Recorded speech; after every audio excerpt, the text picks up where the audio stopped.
بعد مقابلة كل الملهمات والناس اللي أثروا فيني والحوارات اللي كانت بالنسبة لي مثرية، ما أقدر ما أقابل أهم إنسانة في حياتي اللي كانت ملهمة لي من البداية، وصنعت جزء كبير من منو طيبة اليوم. فأنا أسميها أمي، لكن عبلة العيسى. عرفي الناس منو أنتي؟ أنا عبلة عبد الله بن الرحمن العيسى. يعني مواطنة كويتية مثل ما يقولون. علمتني الحياة أشياء وايدة، وحاولت أغير في نفسي وغيرت في نفسي في وايد جوانب، والحمد لله أنا الآن سعيدة في الوضع اللي أنا وصلت له. شنو ممكن تسمي الوضع اللي أنتي وصلت له؟ قناعة، رضا، راحة بال. وهذه الأشياء جت عقب خلينا نقول challenges وايد صارت أكيد لك، أكيد. شخصية ومهنية. وخلينا نبلش من البداية، بداية عبلة العيسى. أنا وايد أعرف قصص عن نشأتك وعن خلينا نقول ما كنتي يعني بروحك بالصورة، كانوا ما شاء الله خالاتي وخوالي 10 غيرك. شنو الشعور وانت رابية في بيت في هالكم من الأخوان وخوات؟ وجودنا في عائلة بهالحجم كان شيء طبيعي في ذاك الوقت، يعني ما عادت الأسرة النووية والقصيرة والصغيرة يعني. كانت كل البيوت الكويتية كبيرة بالحجم.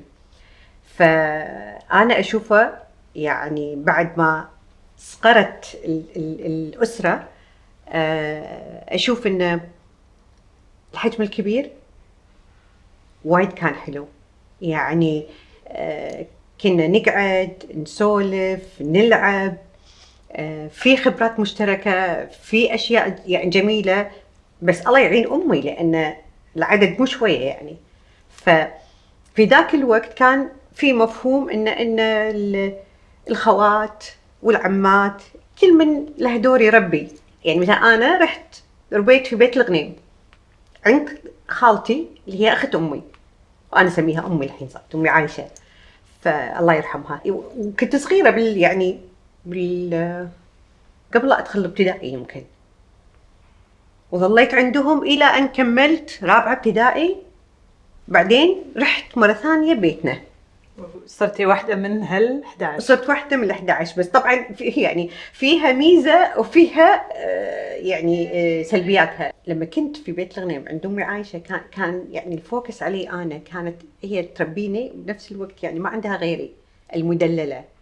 فلما تنشالين من جو المدللة إلى جو أنتي واحدة من المجموعة، الموضوع كله صار سواسية. فصار شنو أوكي، يعني الحين يعني لازم أتأقلم مع وضع إني من وايد أول مدلعة، ويمكن فيها جانب وايد في سلبي، إنه يعني كل شيء أبي أخذه، كل شيء أسويه ينعطى يعني حقي. إلى أن لا، الحين أنا في غرفتي معاي خواتي، معاي أختي، يعني شيرينج الروم. بعد ما كنت بروحي صرت أنا معاي أحد في الغرفة. فالوجودنا في الغرفة لازم إحنا نتقاسم كل شيء موجود فيها. ولد عندك نوع من التنافس؟ اللي كنت في البداية ما كان فيها تنافس، لأن أنا جيت أقلم نفسي بعد ما انتقلت من سنتر أنا أو المحور أنا، وكل اللي موجود قاعد يعني يحاول يرضيني بأي طريقة، إلى أن أنا الآن مو أنا سنتر أو مو أنا الضوء، ماكو أحد ضوء، أكو الكل قاعد يتعامل مع الكل. فكنت أحاول أنقل نفسي من هذا المجال اللي كنت فيه إلى الثاني وأنا صغيرة. فكان في نوع من يعني مثل ما تقولين مو واضح بالنسبة لي أنا شلون بصير. لازم أصير كذي، لا لازم أصير كذي. فيها نوع من اكتشاف الذات يعني؟ بالضبط. يعني لأن الحين أنا أول حقي أخذه، بس الحين حقي وينه؟ شلون أخذه؟ لازم أنا أكون لي حضوري، لازم أنا أكون لي وجودي، لازم أنا أكون لي شخصيتي عشان أكون بين هالمجموعة قادرة أحط عبلة بينهم. يعني هذا كان الوضع كذي. إنزين، وسن المراهقة لما فعلا في نوع من التنافس يصير؟ سن المراهقة ما كان في تنافس داخل، يعني وين أخواتي وأخواني، يعني ما كان هذا موجود. بس بالمدرسة كان يعني هذه حلوه، هذه مو حلوه، هذه ودي اصير مثلها، هذه يعني في نوع من التشالنج جاي من برا، لان الشخص اللي انت ربيتي وياه انت متعوده عليه وتشوفينه وعارفه كل شيء عنه، بس لما تشوفين شخصيات ثانيه وفي يعني لها حضور او لها مثلا شكل معين او شيء، فكانوا فعلا كنت انا اشوف اقول اي ابي اصير كذي، اي ابي اصير كذي، اي وشخصيتها قويه، حبيت النقطه عندها. فهني انا احس ان المنافسه ما كانت بوجود الاخوه والاخوات، المنافسه كانت في وجود الاصدقاء برا بالمدرسه. منو كانت ملهمتك في ذاك الوقت؟ سواء بالبيت او في اي مرحله؟ خلينا نقول بهالمرحله اللي انت قاعد تشوفين الاشياء اللي قاعد تعجبك في ناس ثانيه، او ودك انت تكونين نفسها، اللي يمكن بنيتي شخصيتك اكثر في هالمرحله. ما كان في ملهمه بمعنى الالهام، لانه يعني في الشكل كانت في وحده كنت اتمنى اكون نفس شكلها، وفي الشخصيه كان في وحده ثانيه كنت اتمنى اكون نفسها، وبالجرأه كان في وحده جريئه وكنت اتمنى اكون مثلها بجرأتها. بس بعدين طبعا مع الواحد لما يكبر ويعني يكون النضج اعلى، يبتدي يعني يضحك على المفارقات اللي كنت اول انا اشوفهم اشياء حلوه بالنسبه لي. يعني ليش؟ شو اللي فرق؟ اولا خبرات اكثر، وتشوفي الحياه هي مو بس شكل ولا هي بس قوه وجرأه، الجرأه تحتاجينها في مواقف مو في كل المواقف، والقوه نفس الشيء، متى تكونين قويه متى تكونين انسانه واعيه ومدركه حق اللي انت تسوينه.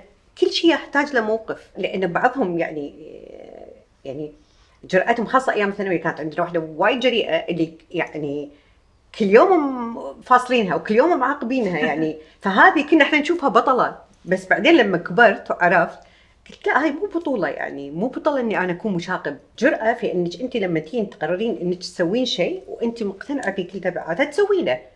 في رد فعل من ناس معينه، في رد فعل من يعني مجتمع معين، انت طالما خذيتي قرارك فيه وسويتيه، فاذا انت هني يعني كنت اشوف هذا هي قياس الجرأة، انه اوكي جرأت في وقت اني اسوي هالشغله يمكن ما كانت بالمجتمع متقبله. يعني متى بلشتي يعني خلينا نقول تستخدمين هذه الجرأة اللي قلتي يعني ببلش اطبق الجرأة؟ مواقف يمكن يعني انا اعرف كذا موقف مع خالاتي، بس ما ادري انت في البيت مع يعني ابوي عبد الله، هل كان في مواقف انت كنت جريئه؟ انسي يعني مع ابوي عبد الله انه وين نقدر نكون جريئين، في نوع من الاحترام يعني اكثر بعد من ان من الخوف. يعني في خوف في احترام، بس الجرأة يعني انا اول في شخصيتي انا ليه من 18 سنه كنت استحي من ظلي، وانا تزوجت بال 18 صرت انسانه ثانيه. فيعني هو بالنهايه المواقف، لان 18 صغيره او دخلت حموله كبيره. يعني انا كان الزواج بالنسبه لي من 18 سنه اي واحد احبه خليته تزوجته وبس يا وناسه، فيري تيل يعني سندريلا تزوجت فتى احلامها وخلصنا. بس لما صار خلصنا من الزواج وصار واقع، لا، مسؤوليات، فيها جوانب اجتماعيه والتزامات، وفيها يعني طريقه ان انت هذه حموله، يعني بتزعلين مو مثل اهلك، يعني تزعلين بيت اهلك عادي يعني تزعلين وتردين، بس عند حموله وضع مختلف شويه. ففيها مسؤوليات، فيها يعني امور خلتني يمكن انا اصير انضج اسرع من اللي كانوا في سني بحكم اني تزوجت مبكر. وثانيا صارت عندي خبرات، وفي وسط محيط اضطريت ان انا لازم اكون فيه قويه، فهي الظروف اللي حطتني كذي. فتغيرت شخصيتي من انسانه خجوله وهاديه، يعني بعد ما تزوجت لا، وايد اشياء تغيرت فيني. شنو كانت يمكن اصعب نقطة من او التحول من انك بنت بيت ابوك ورحتي الحين عند حمولة؟ شنو كان اصعب شيء كنتي لازم خلينا نقول تدوسين على نفسك عشان تسوينه؟ هي انا كنت مزاجيه، فشغله المزاجيه هذه كان لازم اسوي لها كنترول شويه، لان مع اهلك يتقبلون منك اي شيء، بس مع حموله يعني وانتي واحده من اكثر من زوجة ابن عندهم، فشغله المزاجيه هذه كان لازم شويه اسوي كنترول عليها. اتوقع اكثر خلينا نقول التصادم صار مع النساء أكثر من الرجال مع الحمولة. اليوم لما ترجعين إلى القصص اللي صارت، شنو ممكن تقولين حق نفسك عبلة يوم كنتي 18 إنه لا ممكن هالأشياء تغيرينها تعدلينها ترى يعني أو ما تسوى؟ أول وقت كان لازم أنا أطلع في بيت بروحي. يمكن لأني أولاً صغيرة، وبعدين يعني نقلت من إنك واحدة مو متزوجة إلى إنسانة متزوجة، مع التزامات الزوج مع التزامات الأبناء. بعدين تحتاج إلى استقلالية، تحتاج إلى أن الواحد يمكن نص المشاكل ما كانت راح تصير لو أنا كنت مستقلة من البداية. هذه اللي هي اللي خلقت الاحتكاك. أنا ما عندي خلاف مع الريايل، أنا وايد أعرف أتعامل مع الريايل، ما عندي مشكلة معهم، بس كان الخلافات أغلبها مع النساء. نقول ثاني نقطة تحول كانت من إنك زوجة إلى إنك موظفة أو عاملة بالعمل نفسه. أنا ما كان هذا خطي يعني تفكيري. لما وصلت رابعة ثانوي كان في بالي إني أنا أبي أروح برا عشان أدرس فنون. فالوالد الله يرحمه عنده اللي ما يجيب نسبة هو اللي يروح، واللي يجيب يدخل جامعة الكويت. يعني أديت اللي نجحني، بس صارت شغلة الحب والزواج، فكل هذه الأمور تكنسلت. طبعا ما راح أقدر أسافر برا، ما راح أقدر يعني أدخل في المجال اللي أنا حابته واللي أبيه يعني كدراسة. ما أدري أقول أبوك ولا أقول زوجي. فدفعني على إني أنا أوكي لا تقعدين، لأنه هو وايد يحب إنه لازم يكون عندي شهادة، لازم أدرس وأكمل وكذي. شجعني، قال لي أوكي دخلي معهد المعلمات. كان سنتين بعد الثانوية. قلت له معلمة؟ أنا كل ما أشوف نفسي معلمة. قال لي يلا دخلي كذي جربي. فاخترت تخصص رياض أطفال. كله عبالي إنه رياض أطفال يعني يا هال وماك شيء شو اللي بندرسه يعني. طلع طبعا أصعب تخصص وخدمني فيها، لأن بعدين لما خلصت تعينت معلمة رياض أطفال. اشتغلت تقريبا 5 سنين بس ما لقيت نفسي كمعلمة. بعدي يعني حسيت ان انا يمكن ما كان عندي النضج، وانا يعني اقول مرحله رياض الاطفال ما المفروض ياخذون الفريش جرادويت اللي خريجي الجديد، لانهم صغار بالسن.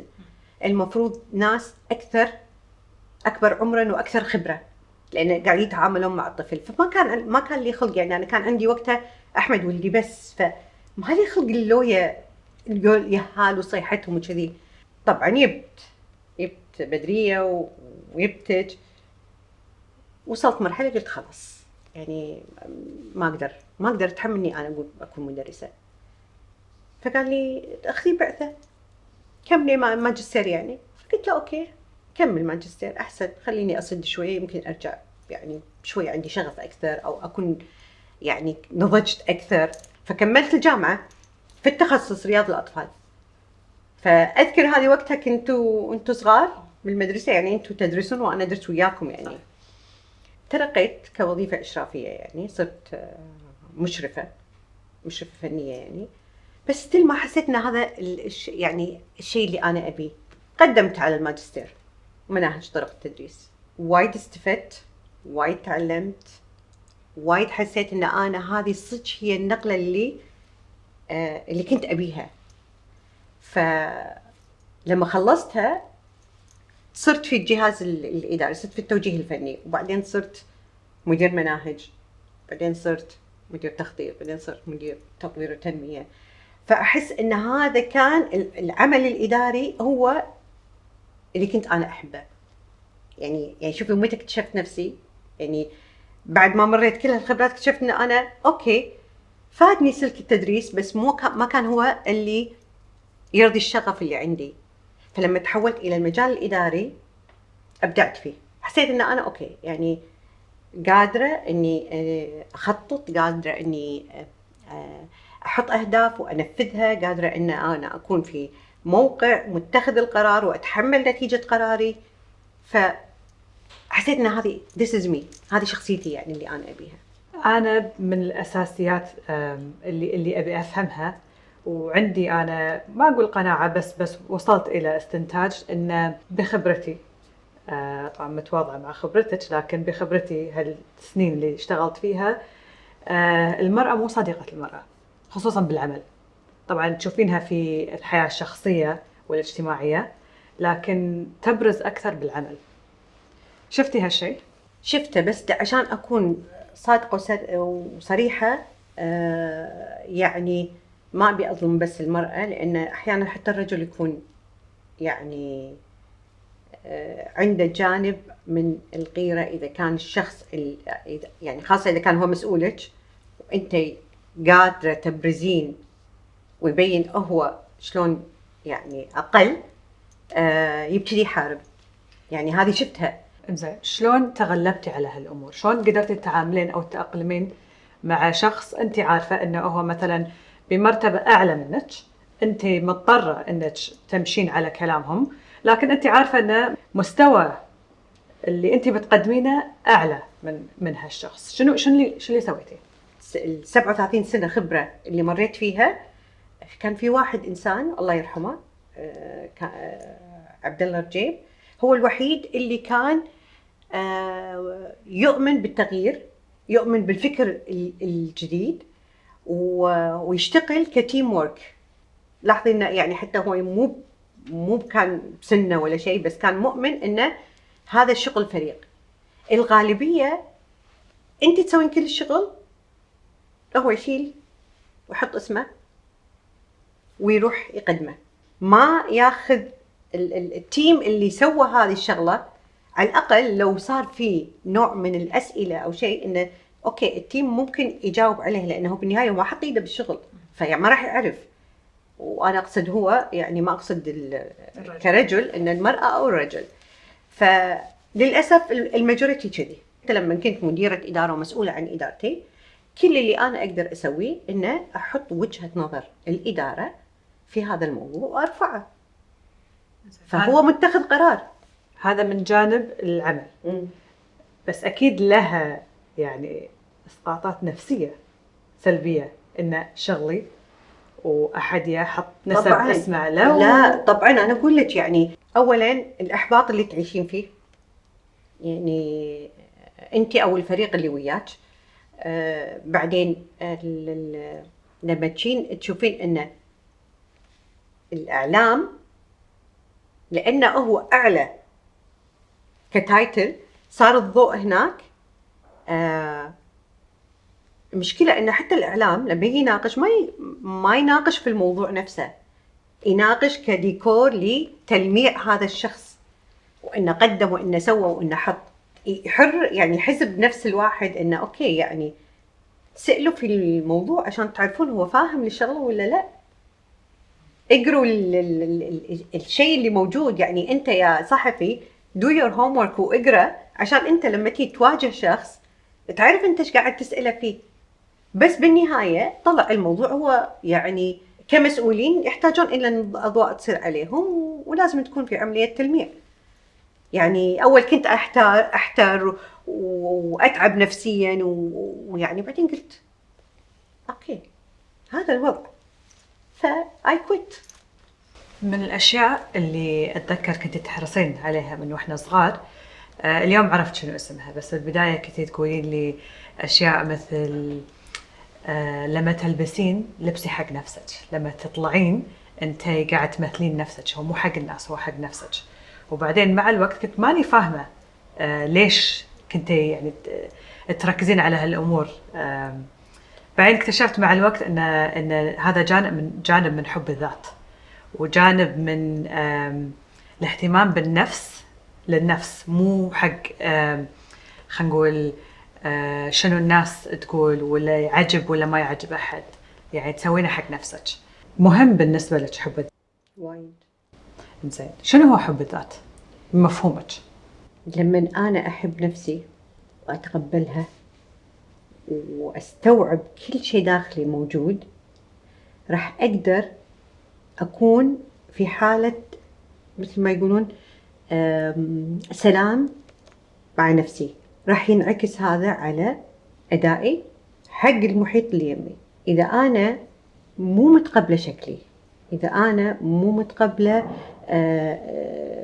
داخلي أكو صراع بين أنا أبي ألبس كذي، أبي أحط كذي، أبي أسوي كذي، بس عشان أنا أبي أكون بيرفكت في نظر بعض الناس أو نظر كل الناس، هني هذا راح يعطي يعني ما في استقرار داخلي، راح تتعبين نفسيا وراح تحسين ان انت يعني في طاقة قاعدة تهدر وقاعدة تأذيك، بالمقابل انت ما وصلتي للراحة اللي انت تبينها.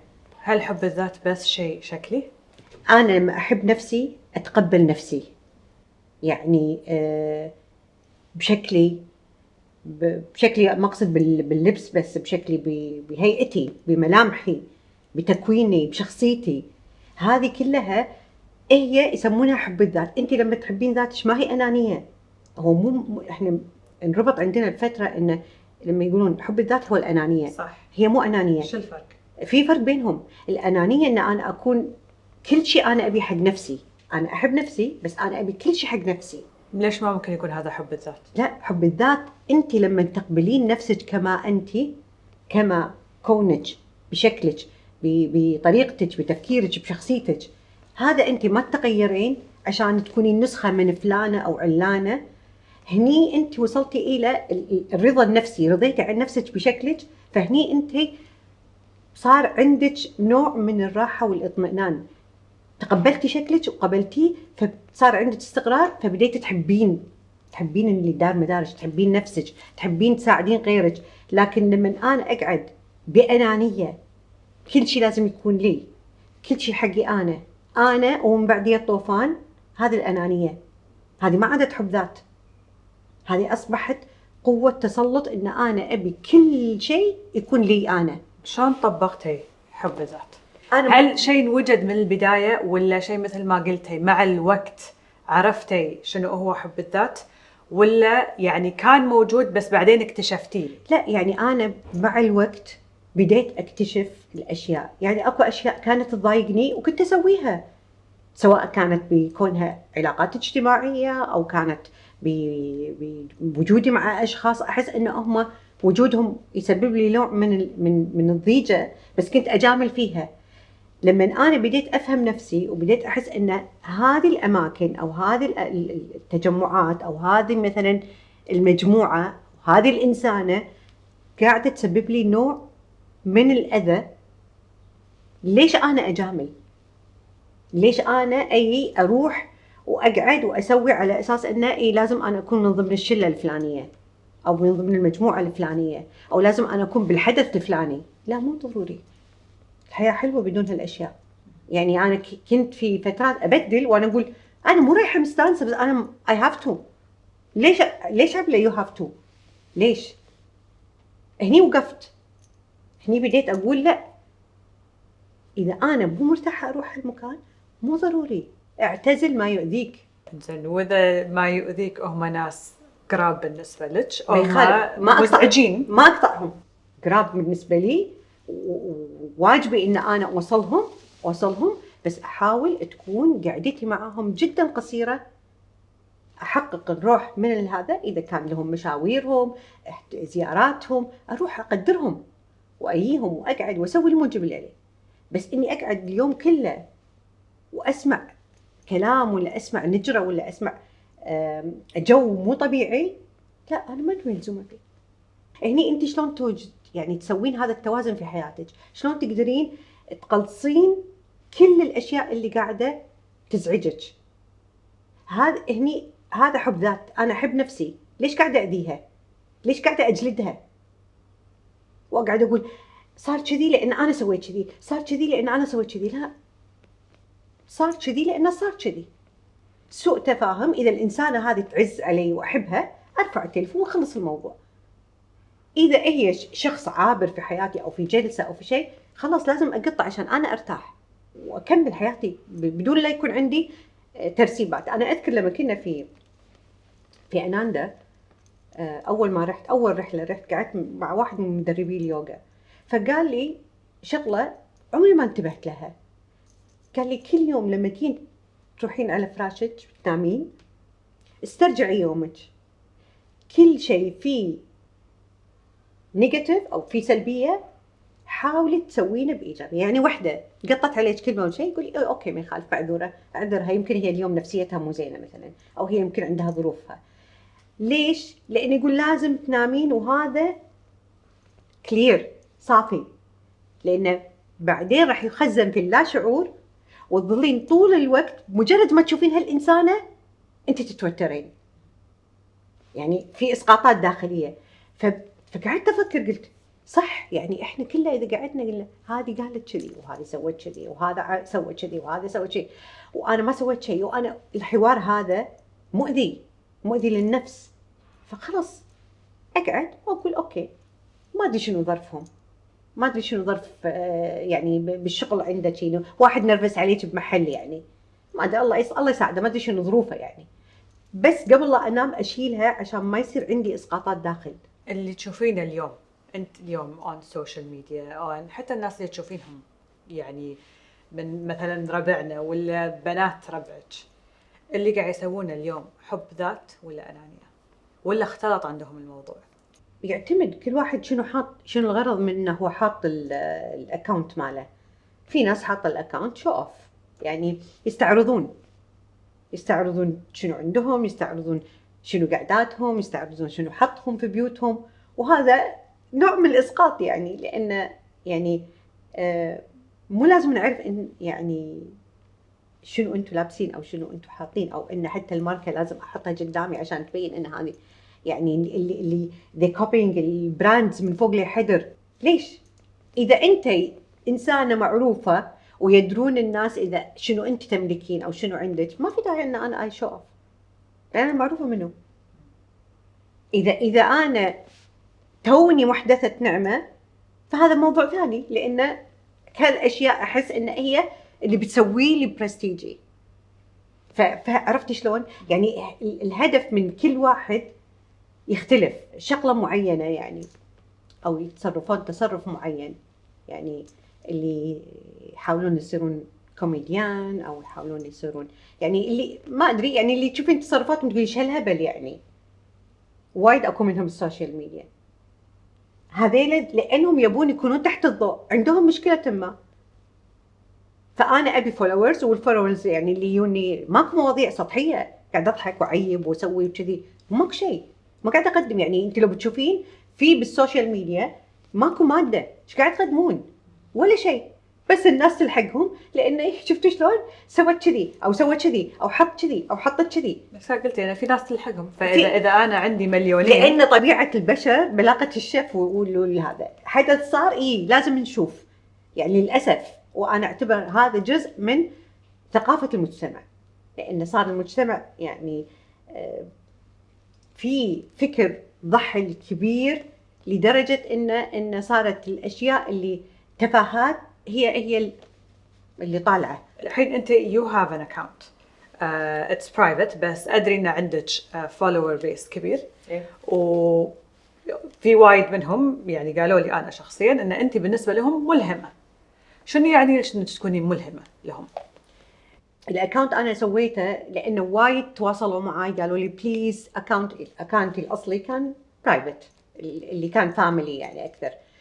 فيعني يا ريت تكونين انت مع وضع الحين السوشيال ميديا، خل تطلع قدوه، ناس تعطي محتوى جيد، تعطي يشوفون لايف ستايل في حياه طبيعيه ما فيها عرض ماركات او عرض شنو املك ولا سيارتي ولا ما، يعني هالشو. لان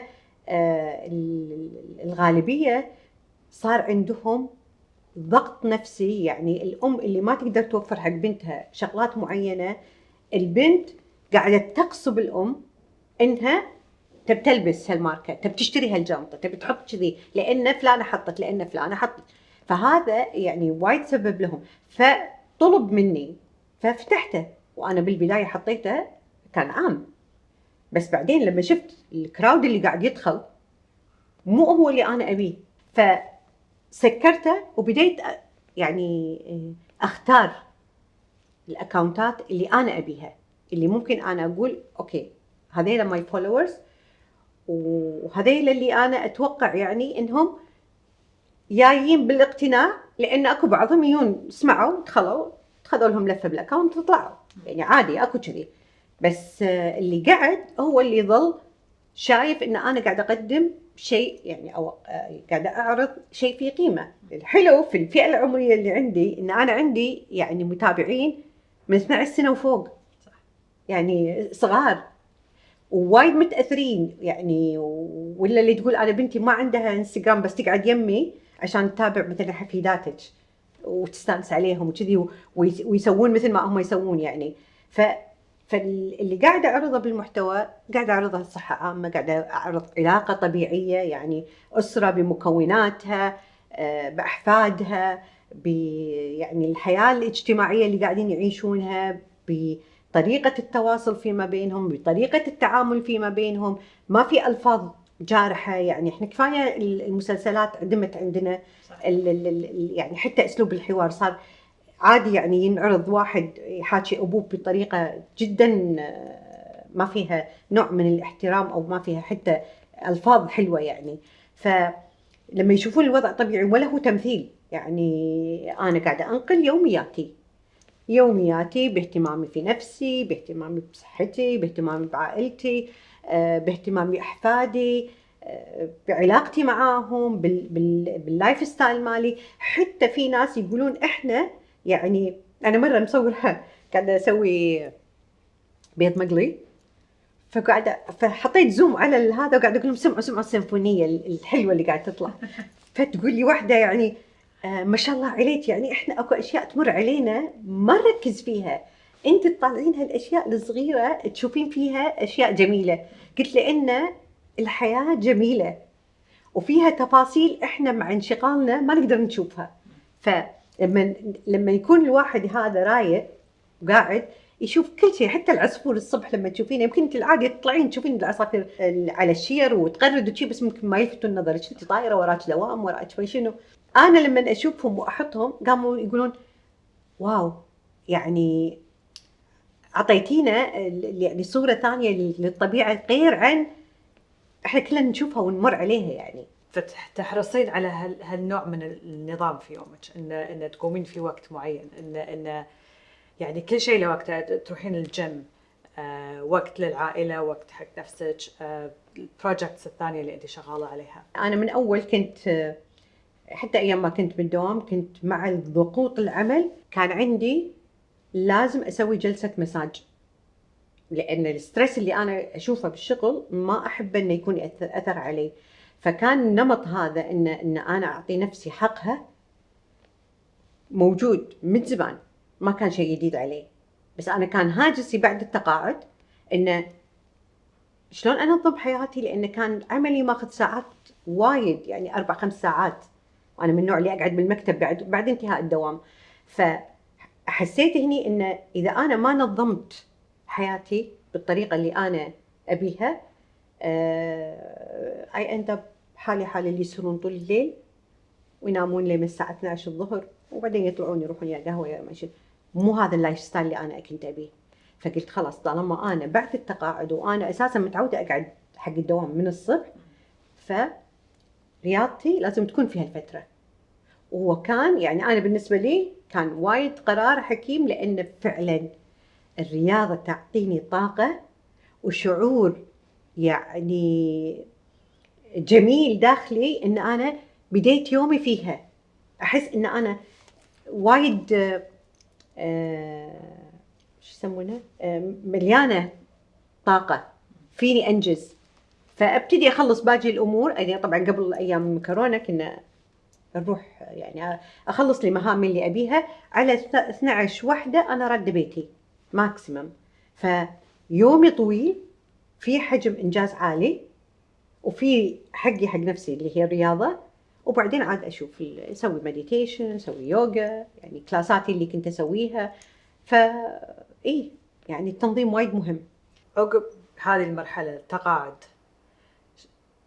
في كان صعوبه في التاقلم من ان الحين ما عندي شيء، انا فاضيه، ولا اشغلتي نفسك في بروجكتس ثانيه؟ اول كان عندي بروجكت بس ما كنت بعطيتهم الوقت اللي انا ابيه. بعد التقاعد صار عندي مساحه اكبر فقدرت اركز اكثر. هني صار مو مشوش، لأن أول ضغوط العمل وايد تخلي الواحد ما يدري ايش يسوي، يعني صار رايق. سفراتي خذت مساحة كبيرة من حياتي، أحب السفر، تدرين أمك يعني لو مكرونة كم ما قعدت. فوايد بالعكس، يعني أنا على كثر ما كنت خايفة من قرار التقاعد إن أنا ما أبي أتقاعد، على كثر ما أنا كان قراري بالتقاعد هو أحلى وأجمل قرار خذيته بحياتي. يعني ما انتهت حياتك عقب التقاعد؟ لا أبداً ما انتهت حياتي، بالعكس أنا أسعد الآن من أيام ما كنت أنا بالعمل. يعني اللي متخوف من هالمرحلة طبعاً لا يحاتي، لأن إذا أحسن التنظيم، إذا أحسن يعني إذا حط في باله بس أتقاعد هذه أهدافي، لأن تغيرت الأهداف أول بالعمل، هذه أهدافي وأنا أبي أسويها وبركز عليها، أكيد راح يشعر بسعادة أكثر.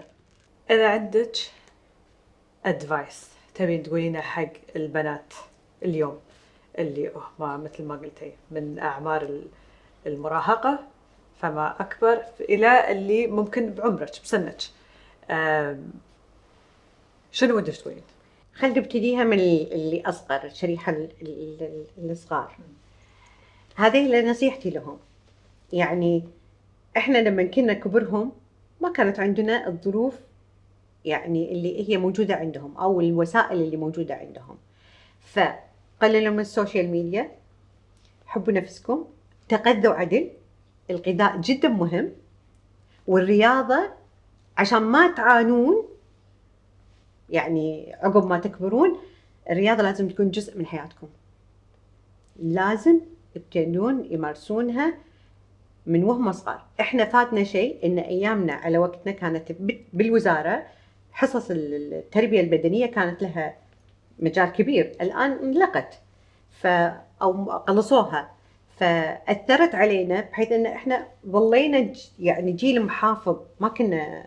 الآن تشوفين السمنة وايد بالنسبة لهالشريحة العمرية، نظام الأكل تغير، لازم يحرصون على إنهم رياضة، نوم أحط عليها دائرة كبيرة، لأنهم كلهم قاعدين على النت ولي وقت متأخر، والحين بعد ماكو مدارس يعني مشكلة.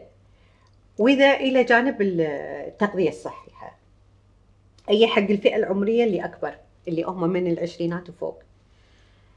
السوشيال ميديا واللي تشوفونهم بالسوشيال ميديا كلهم ناس مشتغلين على عمرهم وفي فلاتر، فمو بالضرورة إن إحنا كلنا لازم نكون كوبي من سين من الناس أو نسخة. حبوا نفسكم، جاب لعمركم، انتوا في عمر النضارة والكمال في كل شيء، انتوا خلاياكم الحين كلها فريش بالعشرينات، ما في داعي عيادات التجميل مليانة منكم، اللي تطق بوتوكس واللي تحط فيلر واللي تحط ما شنو واللي تسوي واللي في أشياء أنا أتفق معاهم عليها، أنا خشمي في وضعية معينة بغيره مو مشكلة كعملية تجميل، لكن إن أنا أروح أدور أوبر نظارة وأوبر ما شو وأنا بالعشرينات تو الناس عليها، لأن هاي النظارة تي من الغذاء، تي من الاهتمام، تي من الرياضة، ما تي من أوبر تعطيك مؤقت وتروح. واللي في عمري حبيباتي أو صديقاتي،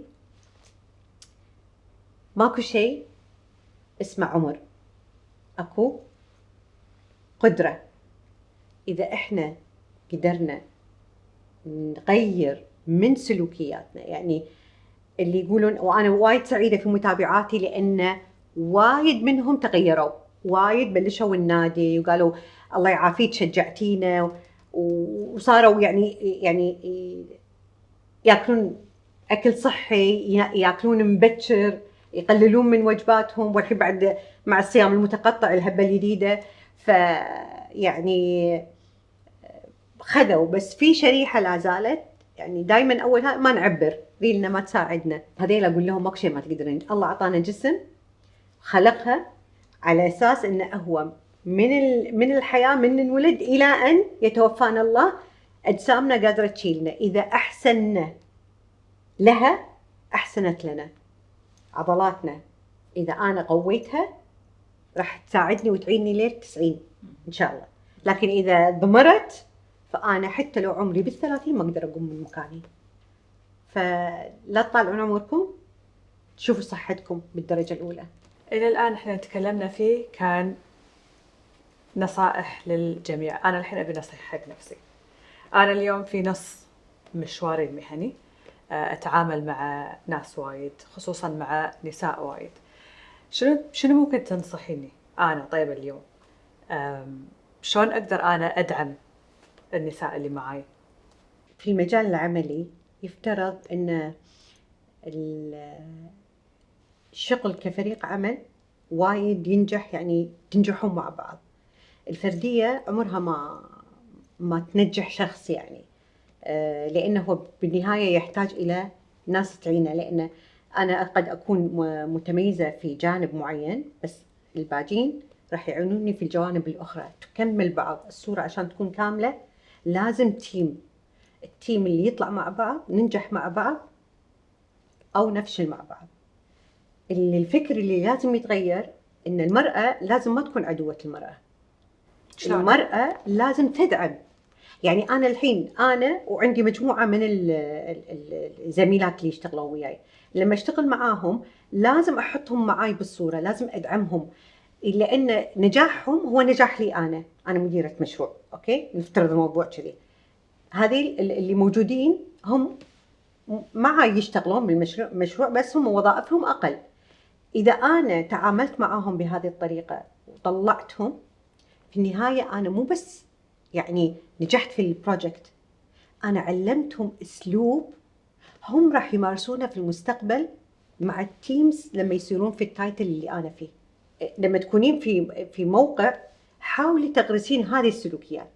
دائما لما تشتغلون كفريق راح تنجحون مع بعض، وبنفس الوقت كل الفريق اللي موجود، المجموعة كلهم راح يكسبون هذا السلوك في التعامل، فتقل الأنانية والفردية. مثل بالتعلم بالمدارس، ليش يقولون الكلاسترز، المجاميع اللي الطلبة يدرسون فيها؟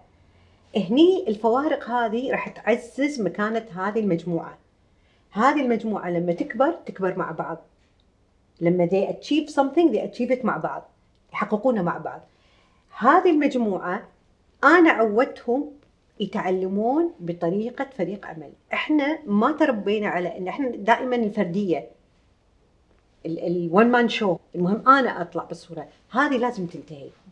عشان كذي المرأة لما تشتغل مع مجموعة نساء المفروض يشتغلون كلهم كتيم، لأن نجاحهم مع بعض. وبنفس الوقت لما يكبرون هم ويصيرون في مواقف قيادية ثانية هم راح يشتغلون بنفس الطريقة. فأنا غيرت سلوك. تعتقدين مشكلتنا احنا كنساء هو الكوميونيكيشن بيننا وبين بعض؟ فيها موضوع كوميونيكيشن، وفيها مثل ما قلت لك اتيتيود، يعني هذا لازم كله يتعدل. فماكو شيء يعدله الا لما احنا نشتغل مع بعض، لما كلنا نكون مع بعض، الواجبات موزع علينا كلنا، ماكو هيد، اكو كلنا فريق، يعني نطلع مع بعض يعني نطيح مع بعض. فهذا اللي احنا لازم نغيره بالفكر. اولا بالفكر والممارسه. مارسي يبيهم فريق وقعدي معاهم واشتغلي معاهم، واذا اشتغلتي معاهم انت بهالحاله كبرتي وكبرتيهم وياك وعدلتي السلوكيات مالتهم. لما يطلعون في مواقع اخرى هم راح يمارسون نفس الشيء مع الفرق اللي هم راح يشكلونها في المستقبل بوظائفهم الجديده او في مشاريعهم الجديده. شكرا لوجودك يما، انا وايد استفدت، وان شاء الله استفدتوا بالمقابله مع امي عبلة العيسى. أنا دائما كل يوم أستفيد منها واكتشف أشياء جديدة، وهذه نبذة صغيرة للشخصية اللي أنا فخورة أني أسميها أمي.